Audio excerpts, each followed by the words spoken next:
الحمد لله نحمده ونستعينه ونستغفره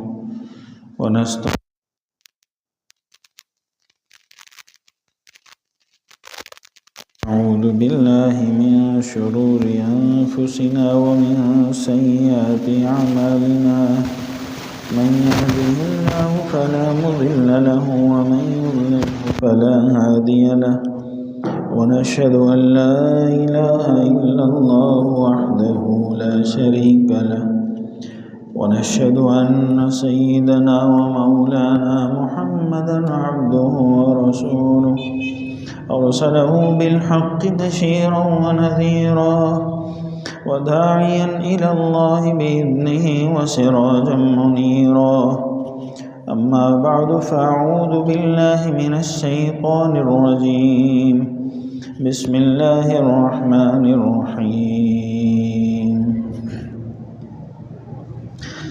أقم الصلاة لدلوك الشمس إلى غسق الليل وقرآن الفجر إن قرآن الفجر كان مشهودا ومن الليل فتهجد به نافلة لك عسى أن يبعثك ربك مقاما محمودا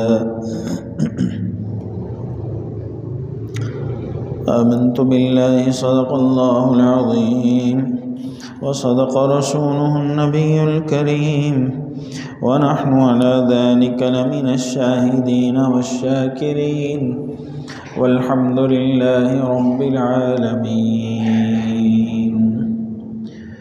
اللهم صل على سيدنا محمد وعلى آل سيدنا محمد وبارك وسلم اللهم صل على سيدنا محمد وعلى آل سيدنا محمد وبارك وسلم اللهم صل على سيدنا محمد وعلى آل سيدنا محمد وبارك وسلم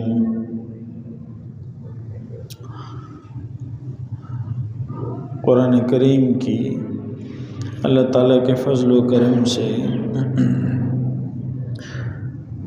جو آیات تلاوت کی گئی ہیں یہ سورہ بنی اسرائیل کی آیت نمبر 78 ہے اور 79 8 9 89 نہیں 7 اور 8 78 اور 7 اور 9 79 89 کا اکثر تو یہ دو آیات ہیں قرآن کریم کی۔ اللہ تعالیٰ فرما رہے ہیں کہ سورج کے ڈھلنے سے رات کے اندھیرے تک نماز پڑھا کرو، اقیم الصلاۃ نماز قائم کرو، لدلوک الشمس الی غسق اللیل آفتاب کے ڈھلنے سے رات تک، رات کے اندھیرے تک۔ مفسرین نے لکھا ہے اس میں اللہ تعالیٰ نے 4 نمازوں کا حکم فرمایا ہے۔ چھوٹی سی آیت ہے، 2 لفظ ہیں لیکن 4 نمازوں کا حکم ہے۔ آفتاب کے ڈھلنے سے زوال شمس، زوال آفتاب کے بعد ظہر، عصر، مغرب، عشاء 4 نمازیں فرمایا یہ نمازیں پڑھا کرو رات کے اندھیرے تک۔ 4 نمازیں یہ ہو گئیں، اور فرمایا وقرآن الفجر صبح کی نماز بھی، تو صبح کی نماز بھی اللہ تعالیٰ نے یہاں ذکر فرما دیا، لیکن صبح کی نماز کو تھوڑا سا بات بڑھا کے اگلی بات بھی ارشاد فرمایا ان قرآن الفجر، بے شک صبح کی نماز میں کان مشہودا، مجمع ہوتا ہے، مجمع ہوتا ہے۔ کون سا مجمع؟ مسجد میں تو مجمع کم ہوتا ہے لیکن فرشتوں کا مجمع ہوتا ہے۔ صبح کی نماز میں فرشتوں کی بھی حاضری ہوتی ہے۔ تو قرآن کریم نے کتنے خوبصورت انداز سے مجھے اور آپ کو مخاطب کیا، 4 نمازیں بتائیں، ظہر کی نماز، عصر کی نماز، مغرب کی نماز اور عشاء کی نماز یہ ادا کرو۔ قرآن الفجر، صبح کی نماز بھی۔ صرف سامنے ظاہری ترجمے کو دیکھیں گے تو پھر قرآن کریم میں غلطی کھا جائیں گے۔ یہاں ذکر قرآن کا ہے اور معنی نماز کا ہے۔ قرآن الفجر، صبح کی نماز بھی۔ تو صبح کی نماز کی اہمیت بتائی اللہ تعالیٰ نے کہ کتنی زیادہ اہمیت ہے۔ رسول اللہ صلی اللہ تعالیٰ علیہ وسلم کی حدیث مبارکہ ہے، حضور فرماتے ہیں کہ اللہ تعالیٰ نے جو فرشتے انسان کے ساتھ اور انسانوں کے معاملات کے ساتھ لگا رکھے ہیں، فرشتے اللہ تعالیٰ کی خفیہ فوج ہیں، اللہ کی CID ہے۔ پھر ہر انسان کے ساتھ 2 فرشتے لگا دیے، ایک کو امیر بنا دیا، باقی اس کے ماتحت کر دیے، دائیں طرف والے کو امیر کر دیا۔ اب یہ اختیار امیر کے پاس زیادہ ہوتا ہے، مامور کے پاس کم ہوتا ہے۔ تو دائیں فرشتے کو بتا دیا کہ تم باقیوں کے امیر ہو۔ اب وہ نیکی کرنے کا جیسے ہی ارادہ کرتا ہے تو امیر صاحب جو دائیں طرف کا فرشتہ ہے یہ اس نیکی کو لکھ دیتا ہے۔ دوسرے جو مامور ہیں، ماتحت فرشتے ہیں، وہ پوچھ نہیں سکتے، امیر سے پوچھ نہیں سکتے، وہ بڑا ہے ان سے، وہ ان کا نگران ہے۔ تو جیسے ہی نیکی کا ارادہ ہوگا تو نیکی لکھی جائے گی۔ اور پھر ایک نیکی کرتا ہے تو اس کو اللہ تعالیٰ کا وعدہ ہے کہ ایک کا صلہ کم سے کم وہ 10 کے برابر ہے۔ من جاء بالحسنۃ فلہ 10 امثالھا، جو ذرا برابر ایک نیکی کرے گا تو اس کو 10 کا صلہ عطا ہوگا۔ اور یہ جو بایاں فرشتہ ہے، اب یہ جیسے ہی انسان برائی کا ارادہ کرتا ہے تو یہ دائیں سے پوچھتا ہے، امیر صاحب اس نے برائی کا ارادہ کیا ہے، لکھ دوں؟ تو وہ اس کو کہتا ہے کہ ابھی برائی کی تو نہیں ہے نا، کی تو نہیں ہے۔ اب یہ اس سے یہ نہیں پوچھ سکتا کہ نیکی بھی تو اس نے کی نہیں تھی لیکن آپ نے لکھ دی، نہیں پوچھ سکتا کیونکہ وہ امیر ہے۔ اب جیسے ہی اس نے برائی کا ارادہ کیا تو اس نے لکھنا چاہا، اس نے منع کر دیا۔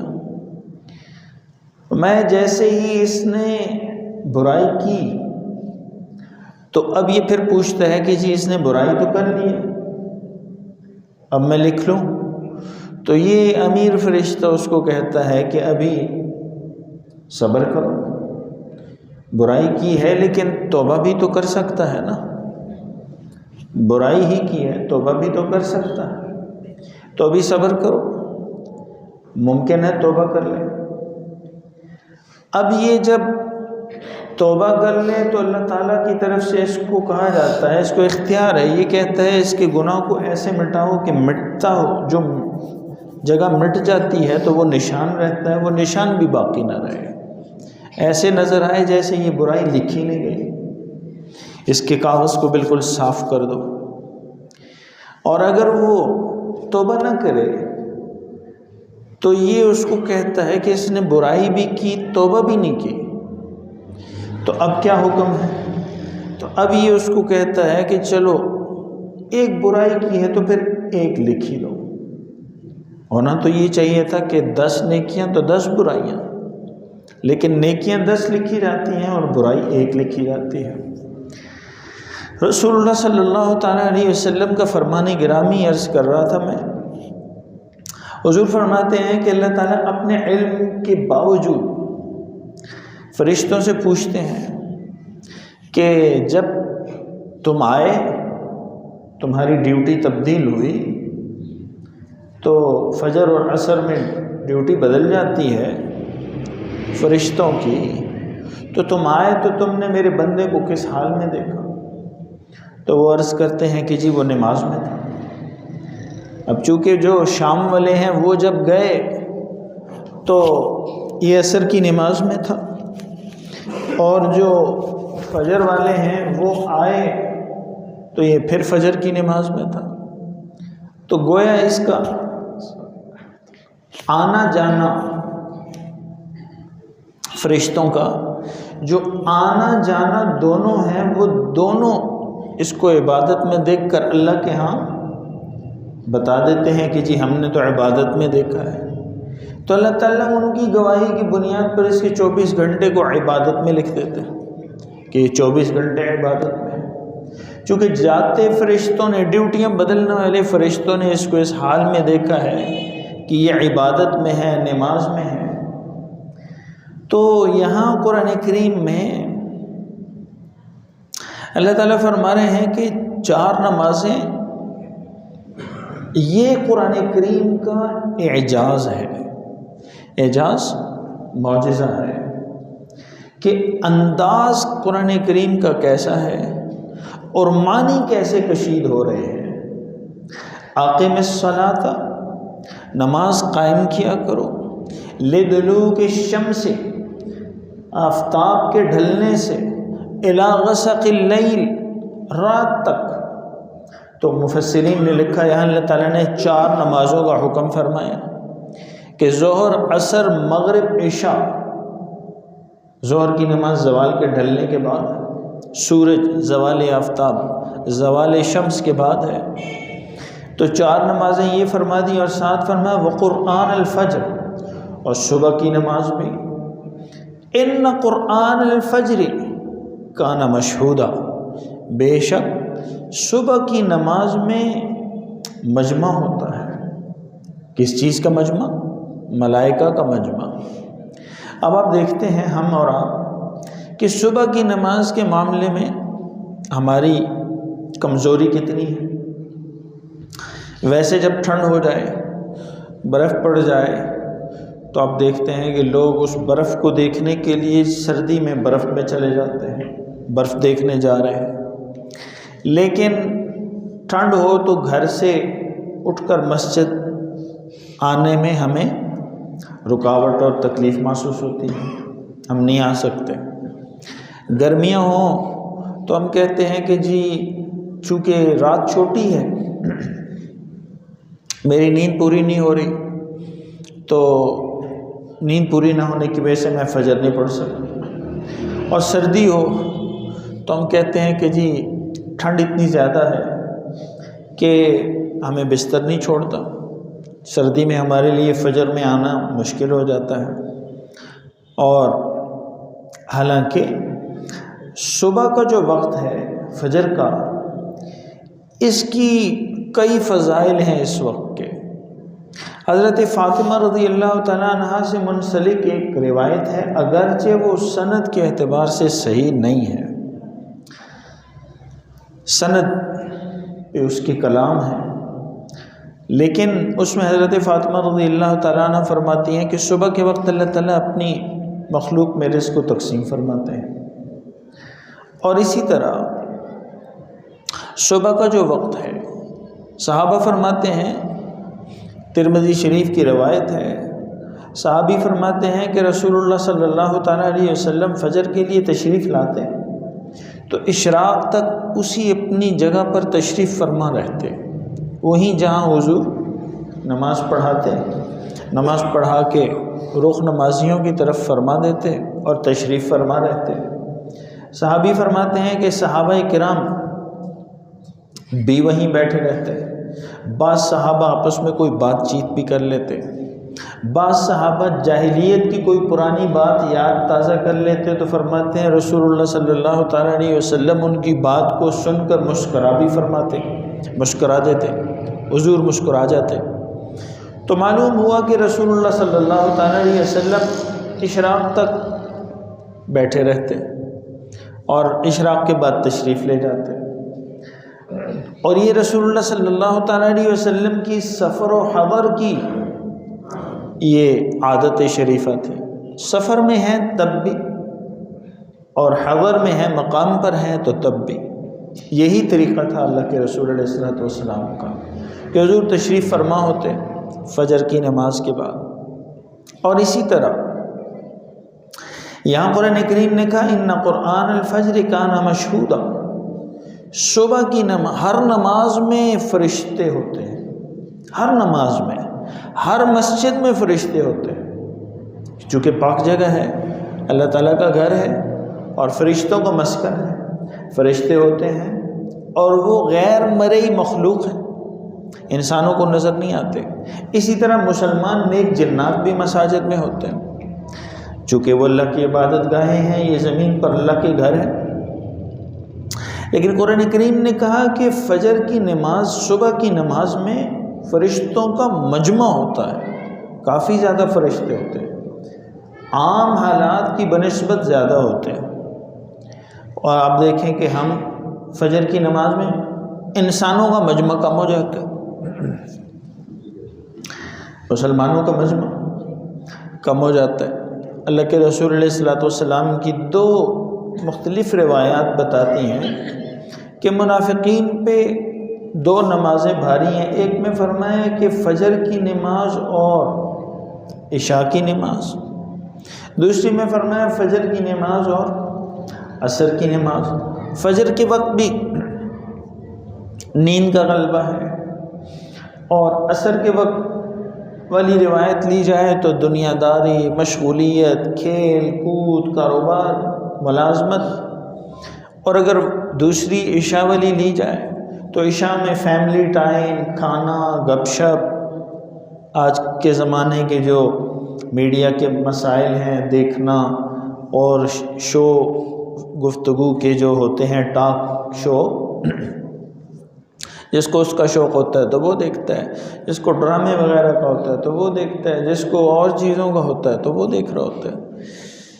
تو دو نمازیں بھاری ہوتی ہیں منافقین پر، چاہے وہ عصر اور عشاء ہو، لیکن فجر کامن ہے، فجر مشترکہ نماز ہے کہ فجر بھاری ہوگی، فجر میں نہیں آئے گا، مسجد خالی ہوگی، فجر میں کم لوگ ہوں گے نماز کے لیے، بہت کم لوگ ہوں گے فجر میں، باقی دن میں تو چلیں گزارا چل جائے گا، لیکن فجر کی نماز میں لوگ کم ہوں گے۔ بہرحال اللہ تعالیٰ مجھے اور آپ کو پابندی جماعت کی توفیق عطا فرمائے۔ یہ بھی اللہ تعالیٰ کے فضل و کرم سے ہی ہے۔ بعض اوقات کبھی کچھ عرصے بعد کوئی ساتھی پوچھ لیتے ہیں کہ جی فجر میں آنکھ نہیں کھلتی، تو اس کے لیے کوئی وظیفہ، تو ویسے تو صحیح طریقہ یہ ہے کہ عزم ہو۔ مجھے ایک دیندار ساتھی ہیں تو وہ کہنے لگے جی فجر میں میری آنکھ نہیں کھلتی، تو میں نے انہیں عرض کیا کہ کوئی وظیفہ، تو میں نے انہیں عرض کیا کہ اگر آپ کی فلائٹ ہو کسی ملک کی یا عمر حج کی، تو آپ کو کسی الارم کے لگانے کی ضرورت نہیں پڑتی، آپ کی آنکھ کھل جاتی ہے، میری بھی ہوگی تو میری بھی کھلے گی، آپ کی ہوگی تو آپ کی بھی کھلے گی۔ جہازوں کی فلائٹس رات کو 4 بجے، 3 بجے، 2 بجے، تو فلائٹ کسی سے چھوٹتی نہیں ہے۔ آپ دیکھیں کہ فلائٹ، اس کے لیے کبھی کسی نے کوئی وظیفہ پوچھا ہے کہ جی صبح میری فلائٹ ہے، تو آپ مجھے کوئی وظیفہ ارشاد فرمائیں کہ جس کی وجہ سے میری صبح کی جو فلائٹ ہے وہ مس نہ ہو جائے، تو اس کے لیے تو ہم وظیفہ نہیں کرتے۔ اس کے لیے کیا چیز ہے؟ عزم مصمم، اندر کا جذبہ، یہی جذبہ آپ کو نماز میں کام آتا ہے، فجر کی نماز کے لیے، اور اس کے علاوہ کوئی چیز نہیں ہے۔ حضرت تھانوی رحمۃ اللہ علیہ جو بہت بڑے بزرگ ہیں، ان سے کسی نے پوچھا کہ مجھے سستی بہت ہے، سستی، میرے اندر بہت سستی ہے، تو اس کا علاج ارشاد فرمایا سستی کا علاج چستی ہے، اس کے لیے کوئی وظیفہ نہیں ہے کہ کوئی ایسا وظیفہ کریں کہ سستی بھاگ جائے اور چستی آ جائے۔ نہ کوئی ایسی شربت اور دوا ہے کہ آپ کھائیں گے تو چست ہو جائیں گے اور نہیں کھائیں گے تو سست ہو گئے. یہ تو عزم کی وجہ سے ہے. عزم مصمم ہو تو انسان کے سارے کام صحیح ہو جاتے ہیں. مغربی ممالک میں، مغربی دنیا میں آپ دیکھیں، باہر کے ممالک میں، کہ صبح سویرے، پچھلے دنوں ہمارے ایک عالم تشریف لے گئے امریکہ اور کینیڈا، مفتی طارق مسعود صاحب ہمارے دوست بھی ہیں. تو وہ جب اتنے مشہور نہیں تھے تو میرا اس دور سے ان سے تعلق ہے. اس دور میں وہ یہاں آئے بھی. اب وہ بہت مشہور ہو گئے تو ان کو بلانا بھی ایک مشکل کام ہے. تو بہرحال وہ ابھی امریکہ اور کینیڈا کے دورے سے آئے.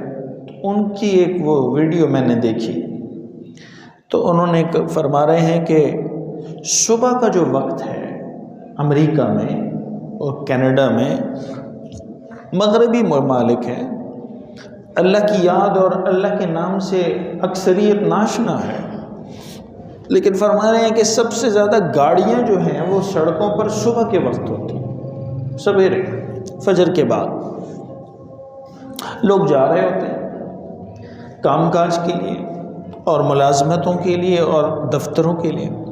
اور مزے کی بات یہ ہے کہ وہاں ممالک میں اصول ہے کہ جو جتنا بڑا افسر اور جتنی بڑی منصب پر ہوگا وہ اتنی جلدی جائے گا، وہ اتنی جلدی وہاں پہنچے گا. اگر سکول کا، وہ اپنا بتا رہے تھے کہ سکول کا میں نے دیکھا کہ سکول کے جو پرنسپل صاحبان ہیں وہ سب سے پہلے آ کر سکول کے دروازے پر کھڑے ہوتے ہیں، بچوں کو خوش آمدید کہنے کے لیے دروازوں پر کھڑے ہیں، اور جو بچے بسوں سے گاڑیوں سے اتر کر آ رہے ہیں ان کو وہ خوش آمدید کہہ رہے ہیں.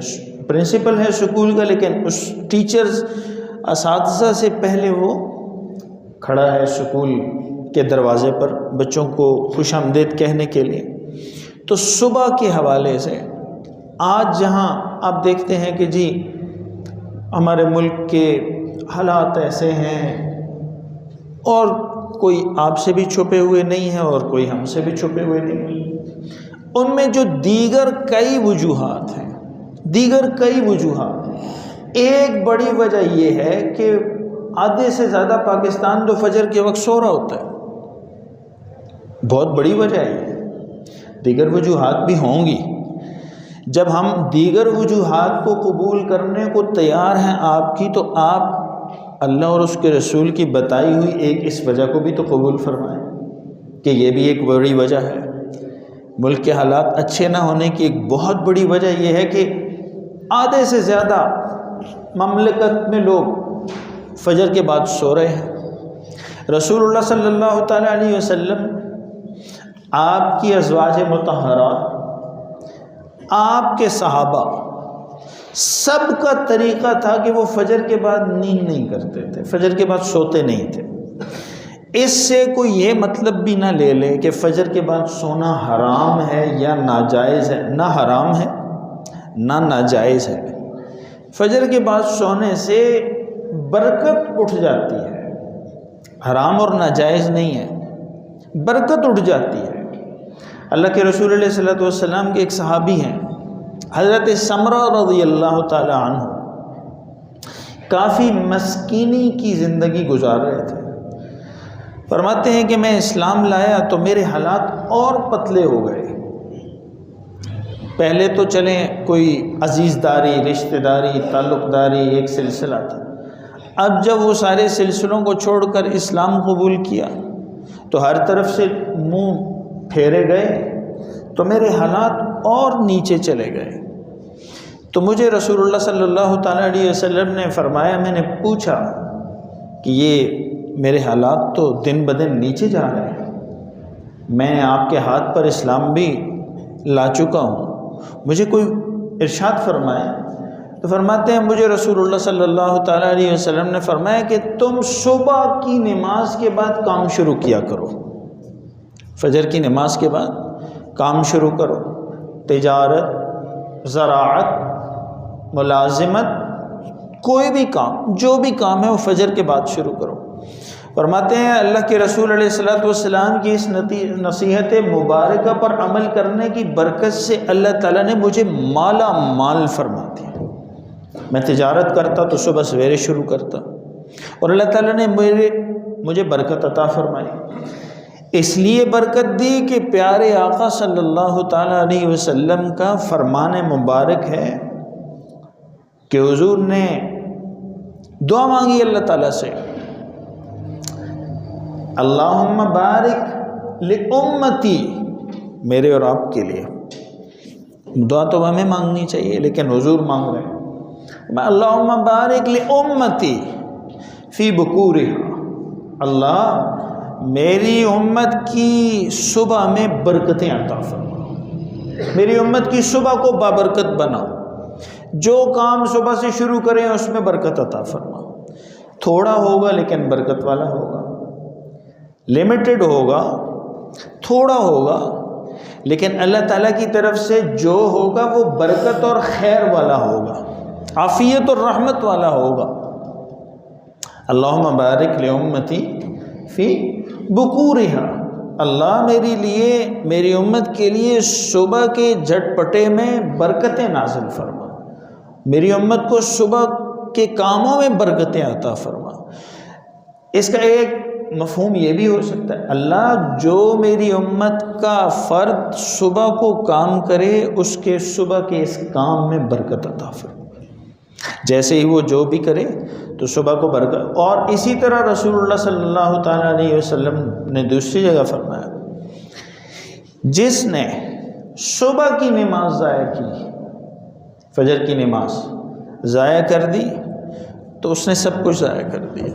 جس کی صبح ہی نہ ہوئی اس کا سب کچھ ضائع ہو گیا، کیونکہ قرآن کریم کی آیت بتا رہی ہے، فرمایا وقرآن الفجر، جو 4 نمازیں ظہر، عصر، مغرب، عشاء، سورج کے ڈھلنے کے بعد، زوال کے بعد ظہر، عصر، اور رات گئے، رات کے اندھیرے تک مغرب عشاء پڑھو، اور فجر کو علیحدہ ذکر فرمایا، 4 نمازوں کو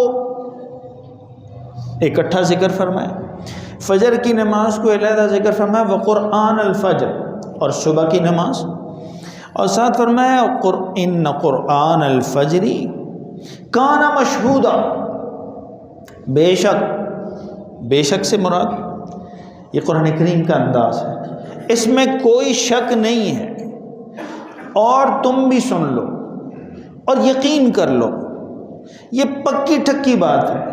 ان قرآن الفجر، بے شک صبح کی نماز میں کان مشہودا، مجمع ہوتا ہے۔ مفسرین نے لکھا کہ فرشتوں کا مجمع، ویسے تو ہر نماز میں ہوگا مجمع، ہر نماز میں فرشتوں کی حاضری ہوگی، لیکن صبح کی نماز میں فرشتوں کی حاضری عام تعداد کی بنسبت زیادہ ہوگی، مجمع کی صورت میں ہوگی۔ تو اور رسول اللہ صلی اللہ تعالیٰ علیہ وسلم کو اگلی آیات میں فرمایا وَمِنَ اللَّيْلِ فَتَحَجَّدْ بِهِ نَافِلَةً لَكَ، سبحان اللہ، اور کسی وقت رات کے اندھیرے میں بھی پیارے محمد آپ تہجد بھی پڑھا کریں، یہ آپ کے لیے زائد چیز ہے، یہ اضافی ملاقات کا ٹائم ہے اللہ تعالیٰ سے۔ اللہ تعالیٰ توفیق عطا فرمائے۔ اور تہجد علماء نے لکھا ہے، صوفیاء نے، مشائخ نے، علماء نے، کہ جس کی زندگی میں تہجد نہیں ہے وہ اگر کہے کہ میں بزرگ ہوں، میں پہنچ گیا ہوں، تو یہ پہنچا بالکل بھی نہیں ہے۔ تہجد ہے تو پھر اگلی بات ہے۔ اللہ تعالی ہم سب کو تہجد کی لذت اور نعمت کی توفیق عطا فرمائے۔ تہجد کے بارے میں بھی اللہ کے رسول علیہ الصلوۃ والسلام کی ایک روایت آتی ہے بعض حدیث کی کتابوں میں، مجھے اور آپ کو اللہ تعالیٰ اس وعید سے بچا کر تہجد پڑھنے والوں میں شامل فرمایا لوگوں کی 3 قسمیں ہیں۔ اللہ کے پیارے رسول صلی اللہ تعالیٰ علیہ وسلم نے فرمایا 3 قسمیں ہیں۔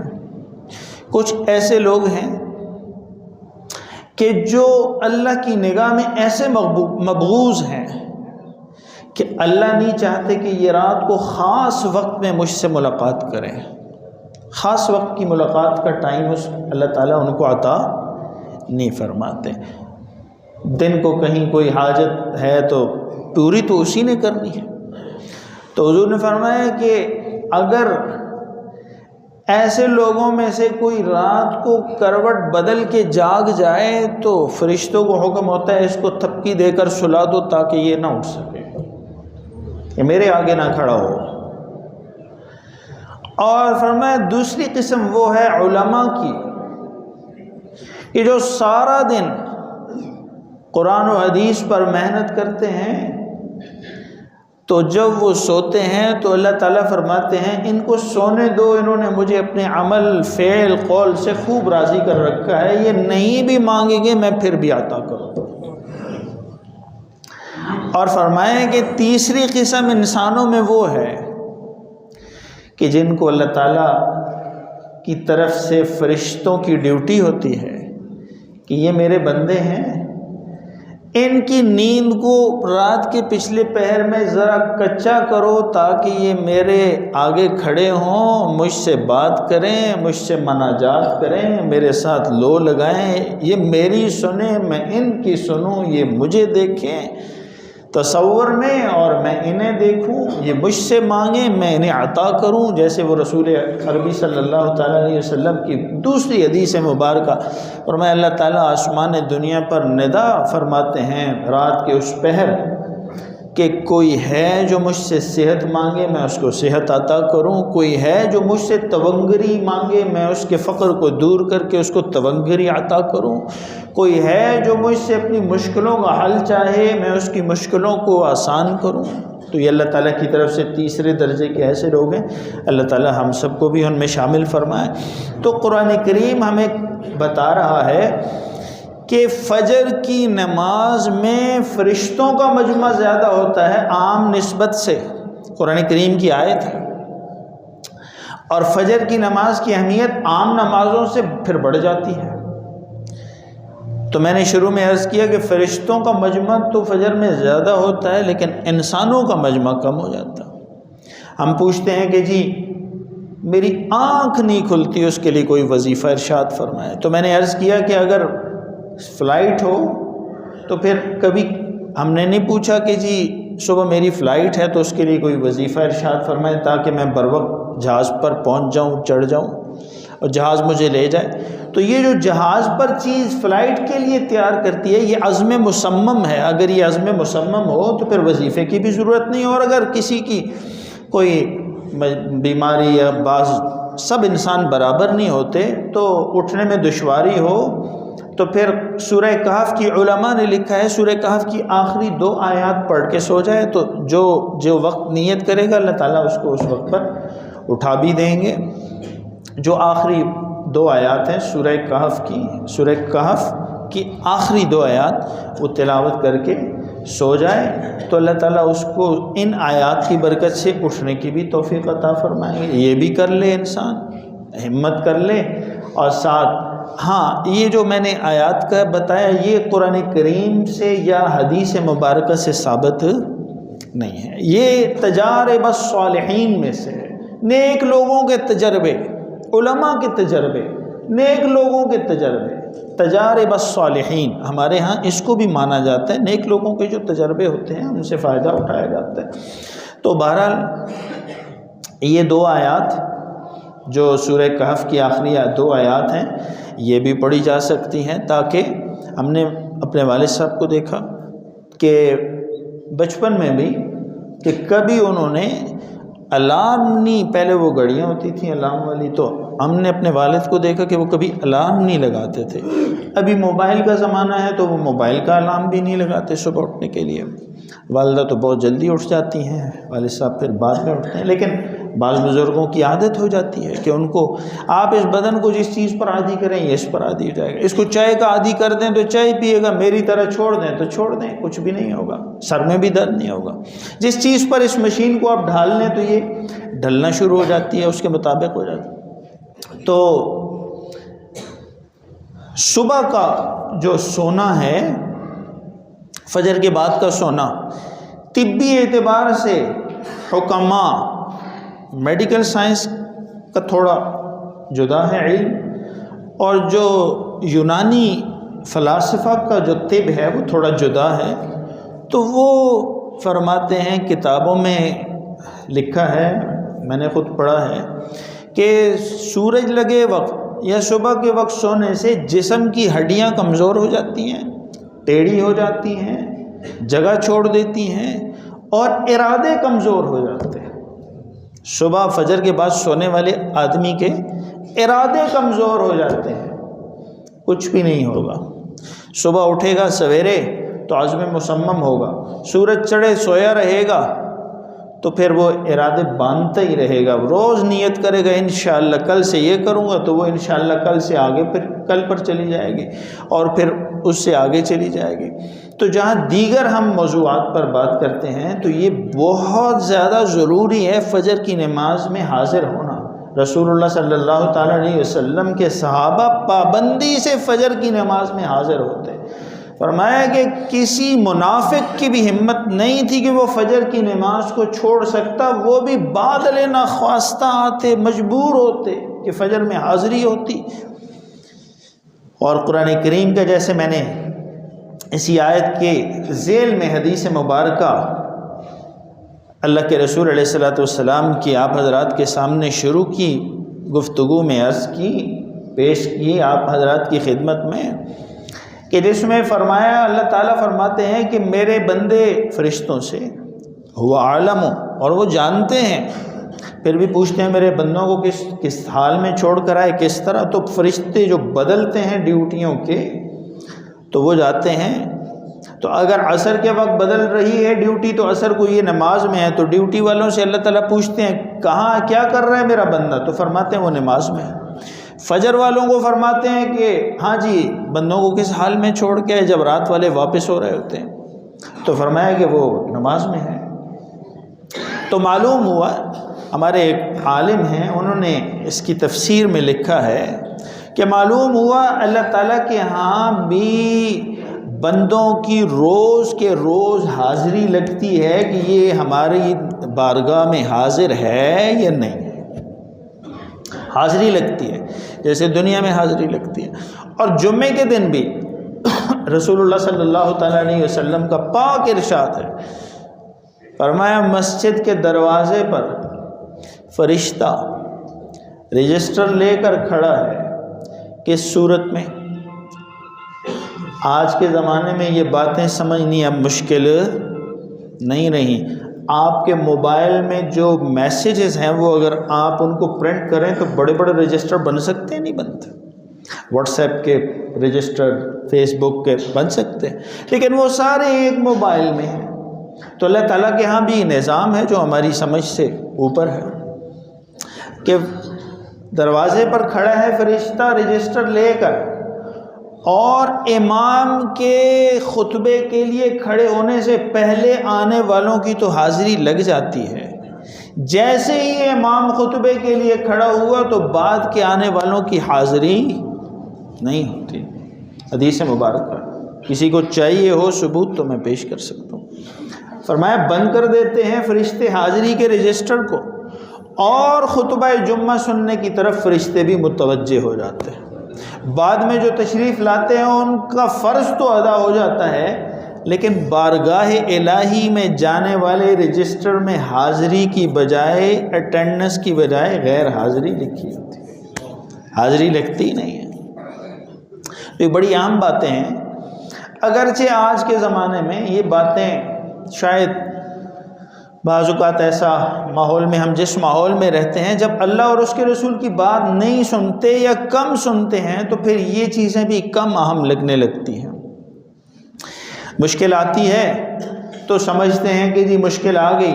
جیسے آپ اور میرے لیے ملک میں مشکلات ہیں، اس ملک میں جہاں آپ اور میں رہتے ہیں وہاں مشکلات ہیں.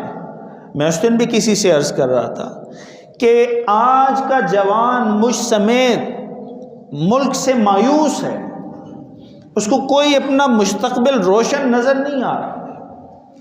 لیکن کیا صرف بیان کرنے سے، طنز کرنے سے دعویٰ کرنے سے یا گفتگو کرنے سے یہ مسئلہ حل ہو سکتا ہے؟ کیا قرآن و سنت میں اس کے لیے کوئی رہنمائی ہے؟ تو جی ہاں، حضرت عمر رضی اللہ تعالیٰ عنہ کے زمانے میں کتابیں ہمیں بتاتی ہیں کہ عمر رضی اللہ تعالیٰ عنہ کے زمانے میں مدینہ منورہ پر مچھروں نے حملہ کر دیا، مچھروں کی بہتات ہو گئی۔ آج اس کو آپ ڈینگی کہہ لیں یا جو بھی کہہ لیں، جس طرح بھی جو بھی آپ کہہ سکتے ہیں، ہمارے چونکہ ہماری فیلڈ نہیں ہے طب وغیرہ، تو میں محتاط ہوتا ہوں بات کرتے ہوئے۔ تو فرمایا کہ حضرت عمر رضی اللہ تعالیٰ عنہ کے زمانے میں مچھروں نے مدینہ منورہ کی آبادی پر حملہ کر دیا، بہتات ہو گئی، بہت زیادہ مچھر، صحابہ تنگ ہونے لگے۔ تو حضرت عمر رضی اللہ تعالیٰ عنہ نے مشورہ بٹھا لیا صحابہ کا، اور ہم ہوتے تو ہم کہتے کہ بتائیں جی ویکسین کون سی استعمال کریں، ویکسین کے بھی ہم منکر نہیں ہیں، تو لیکن ایک سبب دیکھتے نا، بس مچھر ہیں تو اس کا علاج کرو۔ اور اسباب بھی ہوتے ہیں، غیر مرئی اسباب بھی ہیں، نظر نہ آنے والے اسباب بھی ہوتے ہیں کائنات میں، ان کا حل بتاتا ہے قرآن و سنت۔ حضرت عمر رضی اللہ تعالیٰ عنہ نے صحابہ کا مشورہ بٹھایا کہ بھائی سوچو، اللہ کے رسول علیہ الصلوۃ والسلام کا مبارک شہر ہے مدینہ منورہ، اور مچھروں کی بہتات ہے، مخلوق خدا تنگ ہے، تو اس کی کیا وجہ کیا ہو سکتی ہے؟ وجہ کیا ہے؟ کاز کیا ہے؟ اس کی ریزن کیا ہے؟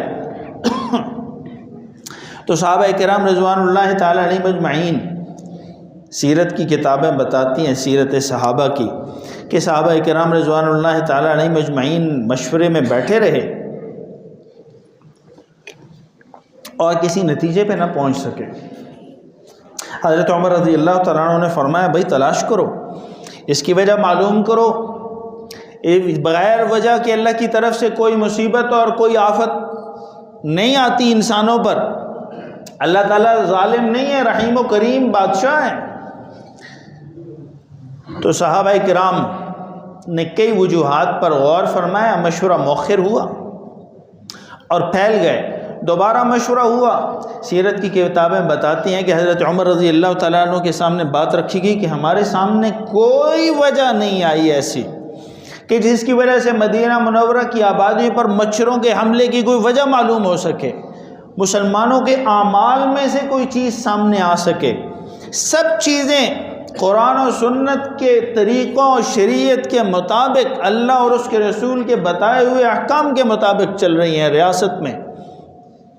حضرت عمر رضی اللہ تعالیٰ عنہ مطمئن نہیں ہوئے، فرمایا بڑے شہروں کو چھوڑ کر اسلامی سرحدات پر پھیل جاؤ، اور جہاں تک اسلامی سرحدات ہیں 22 لاکھ مربع میل ہے حضرت عمر رضی اللہ تعالیٰ عنہ کی حکومت کا دائرہ کار، ریڈیس، فرمایا دور دور تک معلوم کرو، اللہ تعالیٰ کی طرف سے جو مصیبت ہے اس سے نکلنے کا راستہ اللہ کو راضی کیے بغیر نہیں ہو سکتا، وجہ معلوم کرو، وجہ دور ہوگی تو رحمت شروع ہو جائے گی۔ صحابہ فرماتے ہیں کہ پوچھ گچھ کے بعد معلوم ہوا کہ شام کی سرحد پر ایک قبیلہ ہے عیسائیوں کا جو ابھی تک مسلمان نہیں ہوا۔ شام کی سرحد پر آپ جانتے ہیں، جو پڑھے لکھے حضرات یا جن کی تاریخ پر نظر ہے، کہ شام میں آج بھی عیسائیت کے آثار، عیسائی حضرات موجود ہیں، اور قبل از اسلام ہے شام میں، عیسائیوں کے جو گرجے ہیں، اثرات ہیں، وہ قبل از اسلام ہیں۔ شام میں عیسائیت بہت پرانی ہے۔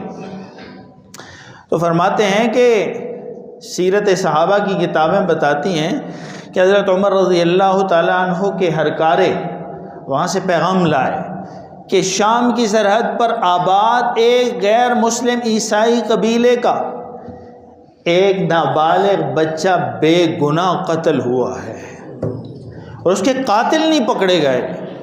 حضرت عمر رضی اللہ تعالیٰ عنہ نے سب صحابہ کو بٹھایا، شام کی اس بارڈر لائن سے وہاں متعین مسلمانوں کے امیر کو بھی بلایا، اور سب صحابہ کا مشورہ جمع فرمایا، اور فرمایا کہ بھائی حساب کرو کب سے مسلمانوں کی عملداری میں یہ قبیلہ آ رہا ہے، مسلمانوں کی حکومت میں، دن اور سال اور مہینے گنو اور بتاؤ کتنے عرصے سے یہ ہمارے ماتحت ہیں، کیونکہ ہم نے اللہ تعالیٰ کے حکم پر ان کو جزیے کی صورت میں یہاں رہنے کی اجازت دی ہے۔ یہ مسلمان ریاست کو ٹیکس دیتے ہیں اپنی حفاظت کا، اور اس ٹیکس کے بدلے ان کی حفاظت کی جاتی ہے۔ دن جمع کرو، مہینے سال گنو، جتنے دن بنتے ہیں جب سے مسلمانوں کے یہ ماتحت علاقے میں رہ رہے ہیں، جتنے دن بنتے ہیں اتنے سارے دنوں کا جزیہ واپس کرو، اس لیے کہ ہم ان کی جان کی حفاظت کی ذمہ داری ادا کرنے میں ناکام رہے۔ بھائی کہاں ہماری نوجوان نسل کن کن لوگوں کو لیڈر اور رہنما بنائے پھرتی ہے، جان دینی بھی ہے۔ تو میں کتنی دفعہ عرض کر چکا ہوں، جان دینی ہے، جان قیمتی چیز ہے، یہ ون ویلنگ پر دینے کی چیز نہیں ہے، یہ تیز گاڑی چلا کے ایکسیڈنٹ میں مرنے کی چیز نہیں ہے، اور یہ کسی سیاسی لیڈر یا قومیت، عصبیت، لسانیت، صوبائیت یا کسی تنظیم پارٹی کے لیے ضائع کرنے کی چیز نہیں ہے۔ یہ ایک ہی دفعہ ملی ہے، یہ اللہ کی نعمت ہے، یہ دینی ہے تو اللہ اور اس کے رسول اور اس کے صحابہ کے کھاتے لگاؤ تاکہ اس کی قیمت تو لگے، ضائع ہی ہوگی جان آپ کی۔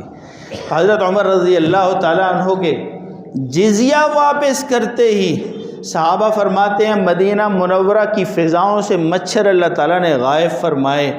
آپ بتائیں ایک غیر مسلم عیسائی قبیلے کے بچے کے ناجائز قتل پر رسول اللہ صلی اللہ تعالیٰ علیہ وسلم کے مبارک شہر پر مچھروں کی بہتات آ سکتی ہے، تو 4 سال کی بچوں کے قتل نہیں ہوتے میرے اور آپ کی دھرتی پر؟ معصوم بچوں کے ساتھ، بوڑھوں کے ساتھ، بے گناہوں کے ساتھ۔ تو میرے بھائیوں، بزرگوں، دوستوں، سوچ کا رخ بدلنے کی ضرورت ہے۔ میرا اور آپ کا مسئلہ حل ہوگا کہاں سے؟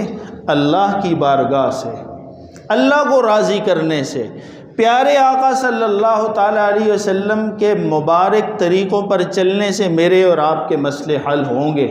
معاملات یہاں پھنسے ہوئے ہیں، جو میں نے آپ کی خدمت میں عرض کیا، حضرت عمر رضی اللہ تعالیٰ عنہ کا طریقہ۔ آفتیں مصیبتیں آتی ہیں تو وہ وجوہات ہوتی ہیں پیچھے، وجوہات ہٹ جائیں تو اللہ تعالیٰ آفتوں اور مصیبتوں کو بھی واپس فرما لیتے ہیں۔ مجھے اور آپ کو اللہ تعالیٰ صدق دل سے ان باتوں کا یقین نصیب فرمائے۔ مانتے تو ہیں، ہم مانتے تو ہیں۔ ایک نوجوان 2-3 دن پہلے ان سے کوئی تعلق ہے میرا، بات ہو رہی تھی، تو میں نے اسے کہا، میرا تعلق تھا اس سے، میں نے کہا تم یہ بتاؤ جتنا تم اپنے لیڈر کی بات مانتے ہو اتنی اللہ کی بات بھی مانتے ہو؟ یہ بتا دو بس، جتنا اپنے لیڈر کا کہا مانتے ہو اتنا اپنے رب کا کہا بھی مانتے ہو؟ اگر مانتے ہو تو کامیاب ہو۔ تو وہ چپ۔ ہم کہتے تو ہیں لیکن مانتے نہیں ہیں، زبان سے تو کہتے ہیں، عمل سے مانتے نہیں ہیں۔ کہتے ہیں اللہ اور اس کے رسول کی ماننی چاہیے، لیکن ہم کہتے ہیں ان کو ماننی چاہیے جنہوں نے مرنا ہے۔ میں نے ابھی مرنا تھوڑا ہی ہے، میرے تو ابھی کئی منصوبے پائپ لائن میں ہیں، میری تو ابھی کتنی زندگی باقی ہے۔ تو میرے بھائیوں، بزرگوں، دوستوں، ایک ہی بات ہے اس جگہ سے آپ کی خدمت میں گزارش ہے کہ آئیں ہم اپنی زندگیوں کے رخ کو تبدیل کریں، اللہ اور اس کے رسول کے پیچھے لگ جائیں، اللہ کی ماننی شروع کریں، اس کے رسول کی ماننی شروع کریں۔ اور میں ہمیشہ عرض کرتا ہوں، اللہ اور اس کے رسول کے بعد خاص طور پر نوجوانوں سے اور اپنے آپ سے بھی مخاطب یہاں ہمیشہ میں نیت اپنے دل کی کرتا ہوں کہ اللہ اور اس کے رسول کے بعد اگر کسی کی بات ہم نے ماننی ہے، سر جھکانا ہے، تو وہ میرے ماں اور باپ ہیں، اس کے علاوہ کوئی نہیں ہے۔ ماں باپ کی بات ماننی ہے، وہ بھی اللہ اور اس کے رسول کے بعد، پھر دنیا میں کسی کی نہیں ماننی۔ سب کا احترام تو کرنا ہے، لیکن ماں باپ کی بات مان کے اللہ اور اس کے رسول کے حکموں پر چلنا ہے۔ پھر آپ دیکھیں زندگی چمکتی ہے نہیں چمکتی، مسئلے حل ہوتے ہیں نہیں ہوتے۔ اللہ تعالیٰ مجھے اور آپ کو ان نعمتوں کی قدردانی کی توفیق عطا فرمائیں، اپنے رخ کو بدلنے کی توفیق عطا فرمائیں۔ وآخر دعوانا الحمدللہ رب العالمین۔